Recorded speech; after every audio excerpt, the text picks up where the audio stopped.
Je viens de Slovaquie, ex-Tchécoslovaquie, je ne peux jamais oublier, je suis toujours slovaque.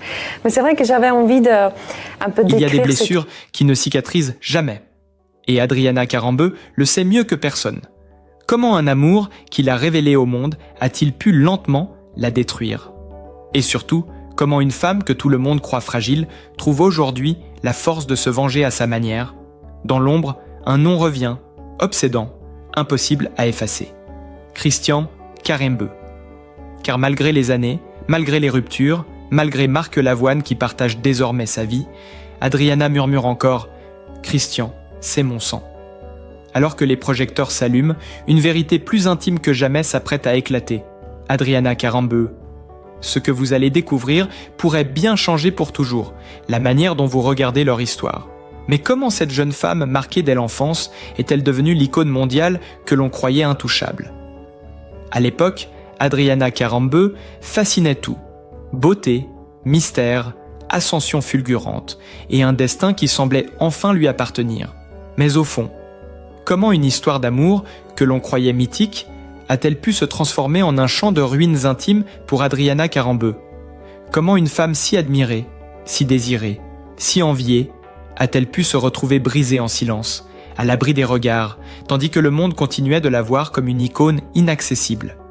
Pour comprendre cette chute, puis cette forme de vengeance douce, élégante, presque poétique qu'elle incarne aujourd'hui, il faut revenir là où tout a commencé, dans ce lien indéchirable qui la rattache encore, d'une façon ou d'une autre, à Christian Karembeu. Car ce qui bouleverse encore aujourd'hui, c'est cette phrase qu'elle a confiée sans détour. « Christian, c'est mon sang ». Une phrase d'une puissance rare, presque trop grande pour une femme qui a tant vécu, tant perdu, tant reconstruit.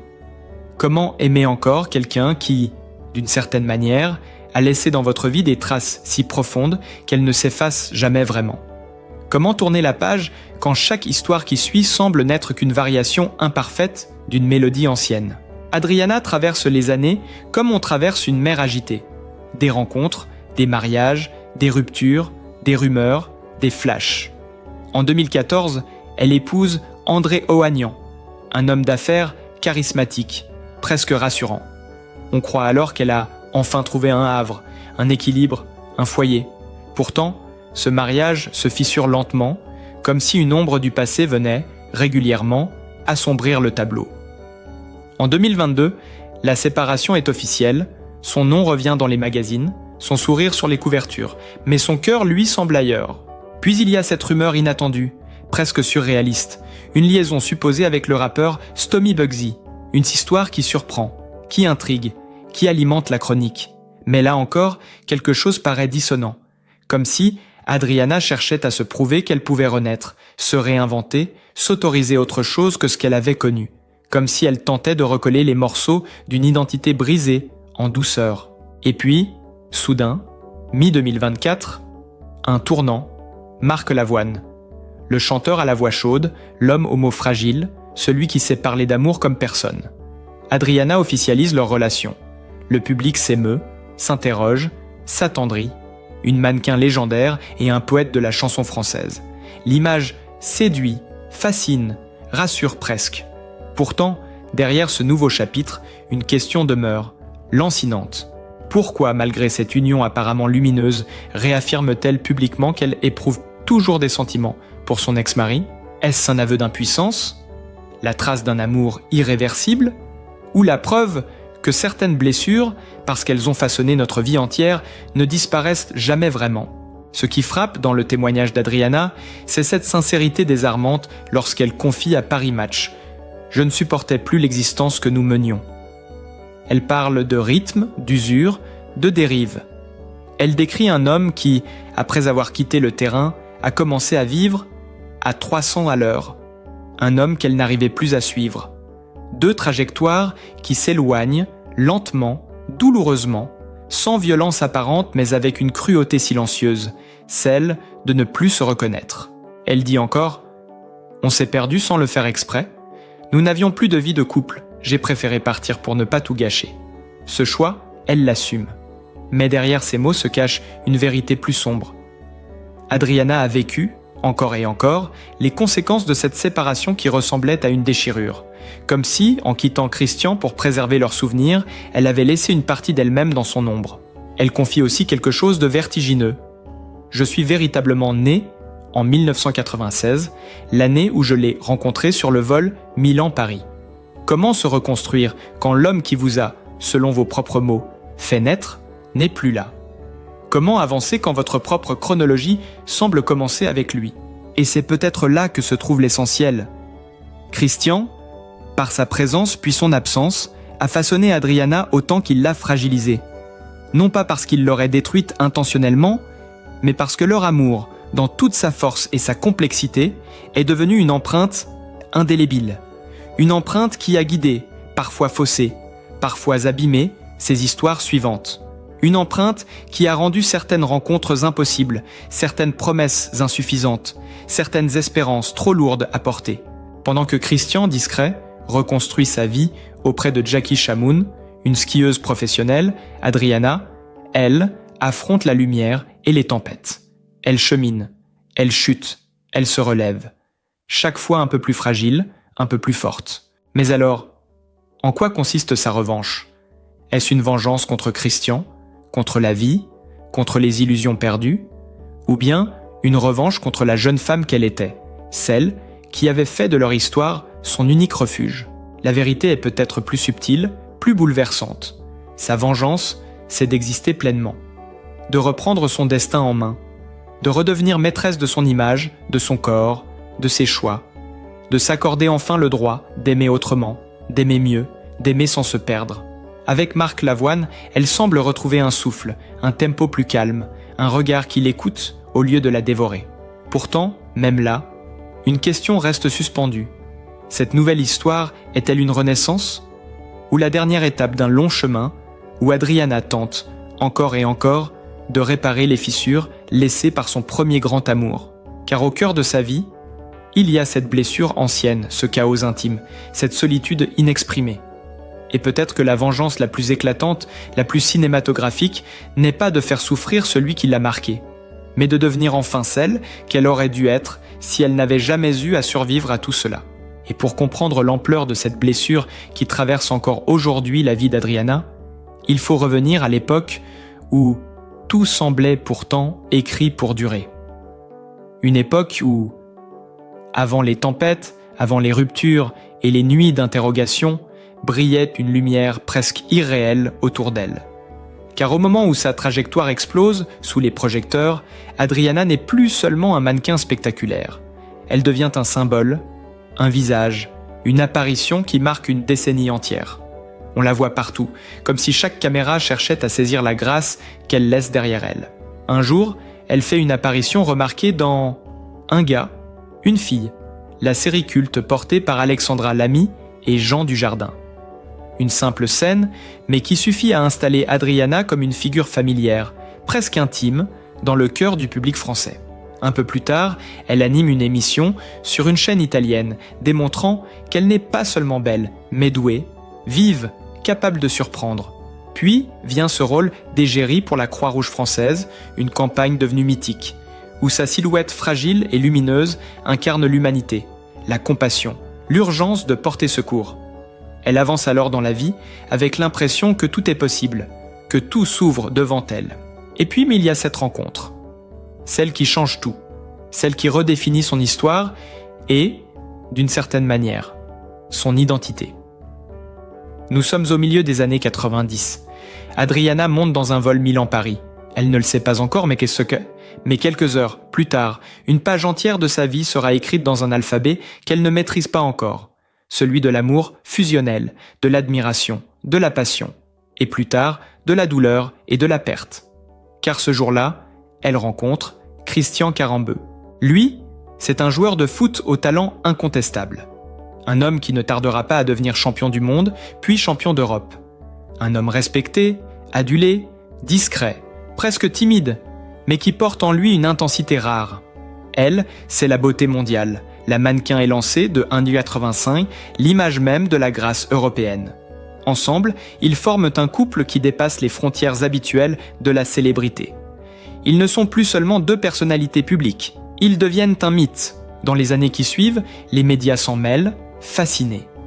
Les couvertures de magazines se succèdent, les photos s'enchaînent, les récits s'épaississent. On parle d'eux comme d'un conte de fées moderne, l'athlète légendaire et la déesse des podiums. Le contraste entre Christian, ancré dans l'effort et la discipline, et Adriana, figure aérienne presque irréelle, nourrit la fascination collective. Les couples glamour existent, bien sûr, mais eux représentent quelque chose de plus profond, de plus romanesque. On les admire, on les envie, on les scrute. Pourtant, derrière les paillettes et toutes les sourires posés, quelque chose se fissure. Lentement, insidieusement. Comme si la lumière qui les enveloppe finissait par brûler ce qu'elle éclaire. Car vivre sous les projecteurs n'épargne personne. Et Adriana, malgré son élégance presque surnaturelle, doit affronter une réalité que le public ne voit pas. Sa propre solitude, ses doutes, son incapacité à suivre le rythme de Christian lorsque celui-ci, après avoir quitté les terrains, se lance dans une vie vécue à 300 à l'heure. Elle raconte plus tard que tout s'est joué dans cette accélération, dans cette distance qui s'est creusée sans qu'aucun des deux ne le souhaite vraiment. Au lieu de se retrouver après la carrière, ils se perdent. Deux mondes, deux rythmes, deux façons d'exister. L'un qui cherche à combler le vide laissé par l'adrénaline des grands stades, l'autre qui aspire à un refuge, à une stabilité, à une présence plus douce. Le couple que l'on croyait invincible devient fragile. Et ce fragilement, personne ne le voit venir. Pendant près de 15 ans, ils demeurent pourtant ensemble. 15 années de lumière, de voyages, de défis, de silence aussi. 15 années où Adriana construit sa vie autour de ce nom qui lui semble devenir une seconde peau. Carambeu. Car ce nom, elle ne le prendra pas par hasard, ni par simple formalité. Il devient son identité, son ancrage, son repère. Aujourd'hui encore, elle le porte comme un souvenir, comme une trace, comme un fil qu'elle n'a jamais réussi, ou jamais voulu, couper. Et lorsqu'au début des années 2010, la rupture devient inévitable, Adriana n'annonce pas une séparation banale. Elle confie une vérité déchirante « Je ne supportais plus l'existence que nous menions ». Dans cette phrase, il y a l'épuisement, l'usure, la résignation. Il y a surtout la douleur d'une femme qui tente de préserver ce qu'il reste de beau dans leur histoire pour ne pas laisser la colère ou la déception effacer les souvenirs qui l'ont façonnée. Car, Adriana le répète, Christian c'est sa famille, son sang, celui qui l'a révélé à elle-même, celui qui, paradoxalement, l'a aussi brisé. Non pas volontairement, non pas consciemment, mais parce que certains amours sont trop forts pour disparaître sans laisser de cicatrices. On croit parfois que les ruptures les plus douloureuses sont celles où règne la violence ou la trahison. Mais les plus cruelles sont peut-être celles où chacun s'éloigne lentement, sans rancœur, sans drame apparent, mais avec la sensation vertigineuse d'être devenu étranger à celui que l'on aimait plus que tout. Et pourtant, malgré les années, malgré les vies reconstruites, malgré les nouveaux partenaires, malgré les chapitres qui se sont ajoutés, Adriana affirme qu'elle ressentira toujours quelque chose pour Christian. Elle l'a dit, d'une voix presque brisée, presque fière. Je suis née en 1996, l'année où je l'ai rencontré. Comment se libérer d'un amour qui a marqué votre naissance symbolique? C'est là que le récit prend une dimension plus intime, presque dramatique. Car la véritable révélation, ce n'est pas la rupture, ce n'est pas la douleur, ce n'est pas la solitude. C'est ce qui vient après. C'est cette manière qu'a Adriana de transformer le chaos en mouvement, l'effondrement en ascension, la blessure en une forme de renaissance. Elle avance, elle tente, elle vit, elle cherche à se guérir. Ses mariages, ses relations, ses espoirs déçus, ses tentatives de recommencer, tout cela n'est pas une fuite, c'est une quête. Et aujourd'hui, alors qu'elle partage la vie de Marc Lavoine, un homme qui connaît lui aussi les brisures et les recommencements, Adriana semble enfin trouver un écho à sa sensibilité. Pourtant, même dans cette nouvelle histoire, dans ce nouvel élan, une question persiste, suspendue comme un souffle. Peut-on jamais vraiment aimer de nouveau lorsqu'une part de soi reste accrochée à un amour ancien, à un nom, à une époque, à un souvenir qui refuse de mourir? Mais alors, si Christian a façonné sa vie, marqué son chemin, laissé des traces profondes dans son cœur, en quoi consiste réellement la revanche d'Adriana? La réponse commence peut-être ici, dans ce moment précis où elle reprend enfin le contrôle de sa propre narration, et pour saisir pleinement la profondeur de ce que vit Adriana aujourd'hui, il faut revenir à la source de sa légende. avant les couvertures glacées, avant les histoires d'amour médiatisées, avant les cicatrices invisibles qui ont marqué sa vie de femme, il y a eu une jeune fille qui débarquait à Paris, comme on plonge dans l'inconnu. Elle ne possédait presque rien, si ce n'est une paire de jambes interminables et une détermination farouche. Certains racontent qu'elle est arrivée sans un sou, que tout aurait pu s'effondrer dès les premiers jours. Mais ce qui est vrai, indiscutable, presque mythologique, c'est qu'Adriana Sklenajikova a percé dans un univers où si peu de jeunes femmes survivent à l'épreuve du temps. Son mètre 85, d'abord objet de surprise, devient son atout le plus irrésistible. Une signature, un silence qui précède chacun de ses pas. Une silhouette qui semble défier la gravité elle-même. Très vite, les portes s'ouvrent. Très vite, les regards se tournent. Les années 90 deviennent son royaume et elle, une reine moderne, adulée, photographiée, glorifiée. Et ce n'est pas un petit règne éphémère. Adriana pose pour les plus grands, ceux qui écrivent à l'histoire de la mode comme on écrit un évangile visuel. Thierry Mugler la sculpte avec son regard futuriste. Karl Lagerfeld en fait une apparition presque irréelle, ajustée à sa vision du luxe absolu. Givenchy, Lanvin, tous se disputent ce visage venu d'Europe de l'Est, cette allure élancée qui évoque à la fois la fragilité et la force. Ironie adorable de la vie. Celle qui deviendra une icône mondiale, à commencer dans les pages du catalogue des 3 Suisses. Un souvenir d'adolescence pour toute une génération qui, à l'ère pré-internet, découvrait la beauté comme on découvre un secret. Adriana devient ainsi, sans même l'avoir cherché, un morceau de mémoire collective. Elle n'est pas encore Karembeu à cette époque. Elle n'est que Sklenajikova. Mais déjà, elle s'élève, elle se détache, elle semble flotter au-dessus de tout ce qui l'entoure. Pourtant, derrière la lumière, une vérité crue, presque brutale, l'attendait. Dans ce milieu, le temps est un couteau. Dans la mode, la jeunesse n'est pas un privilège, mais une échéance. Le corps doit rester parfait, le visage toujours neuf. On admire les mannequins, mais on les remplace aussi vite qu'on tourne une page. Adriana sait que son ascension fulgurante s'accompagne d'un compte à rebours silencieux. Elle sait qu'elle devra un jour se réinventer pour ne pas disparaître. Cette conscience, loin de l'écraser, devient une force. Elle observe, elle apprend, elle anticipe. Plutôt que d'attendre que le rideau tombe, elle décide elle-même de le déplacer. Elle se reconvertit. Elle devient animatrice, ambassadrice, figure télévisuelle. Elle apparaît dans des campagnes à forte portée émotionnelle, notamment pour la Croix-Rouge française, offrant à la mode un visage plus humain, plus vulnérable. Ce n'est plus seulement un corps que l'on regarde, c'est une présence. Mais ce mouvement de renaissance n'est pas que professionnel. Il est intérieur. Car, pour Adriana, chaque pas, loin des podiums, est aussi un pas vers elle-même. Elle découvre que la célébrité n'est qu'une lumière passagère, que le vrai travail commence quand les projecteurs se détournent. La femme qu'elle devient alors n'a plus rien à voir avec la jeune Slovaque, au regard émerveillé, qui montait les escaliers des agences parisiennes. Elle a vécu des épreuves, des ruptures, des espoirs brisés, des recommencements. Elle a aimé, perdu, tenté de reconstruire et parfois échoué. Elle s'est cognée contre la réalité d'un couple qui se désagrège, contre la solitude des chambres d'hôtel, contre la pression de devoir toujours paraître heureuse, parce que le public aime mieux les contes de fées que les vérités inconfortables. Et pourtant, au milieu de ces secousses, une paix nouvelle commence à poindre, une douceur qu'elle ne soupçonnait pas, comme si la vie, après l'avoir malmenée, lui offrait enfin la possibilité de respirer. Aujourd'hui, Adriana porte un regard différent sur son passé. Non pas un regard de regret, mais un regard de reconnaissance.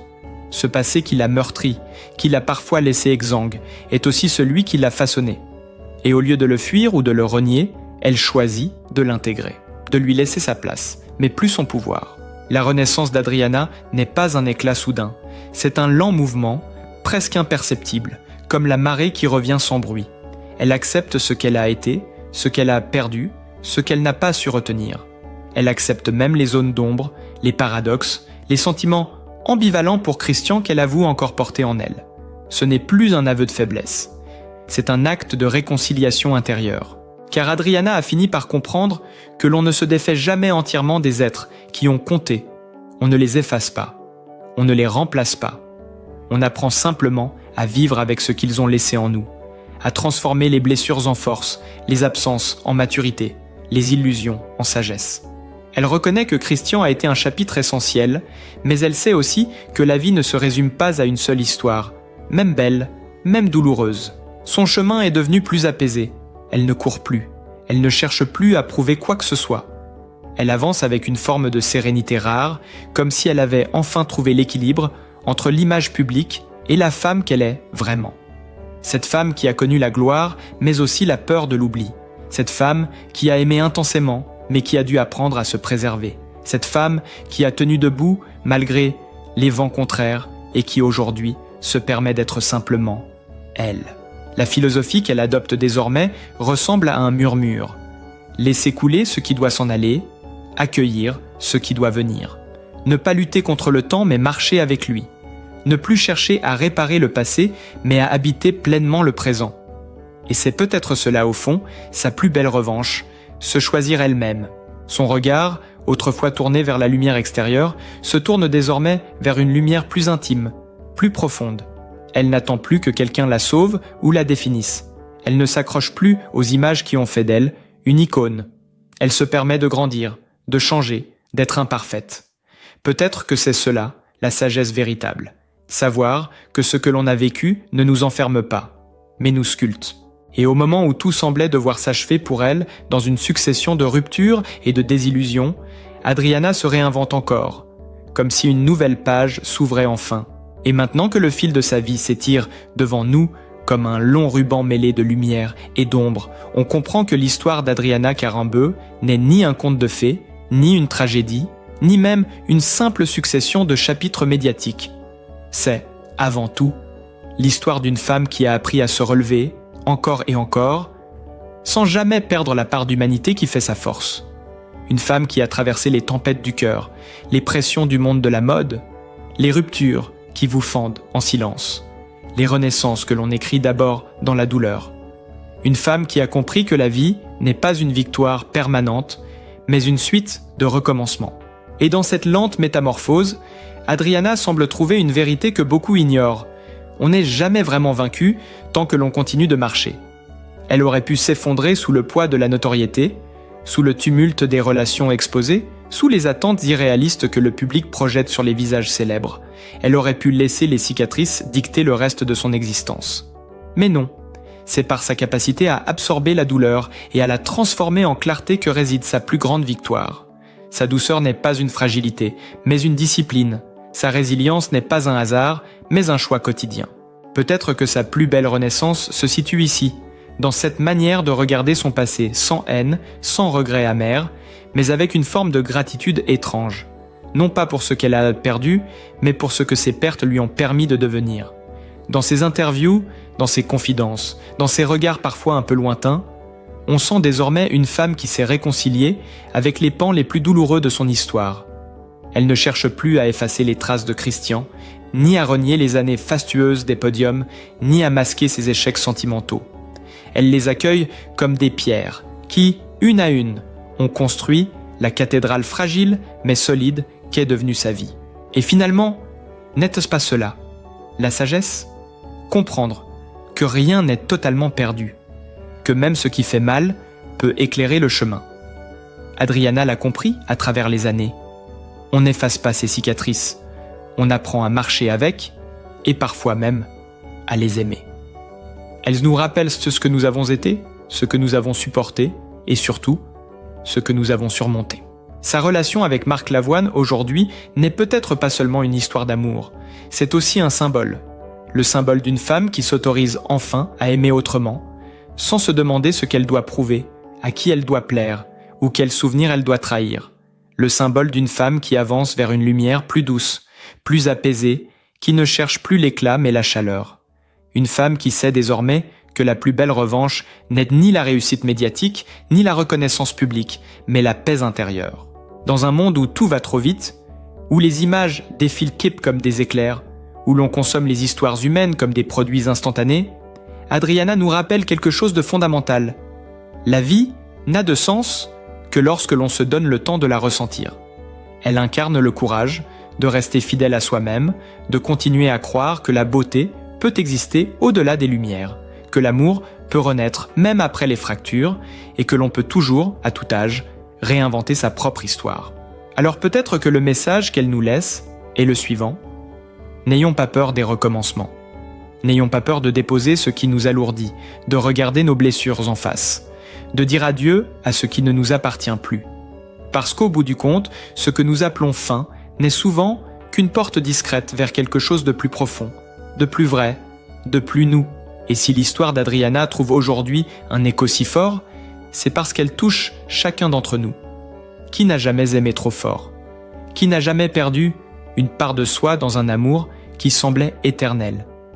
Qui n'a jamais dû reconstruire sa vie après un effondrement qu'on n'avait pas vu venir?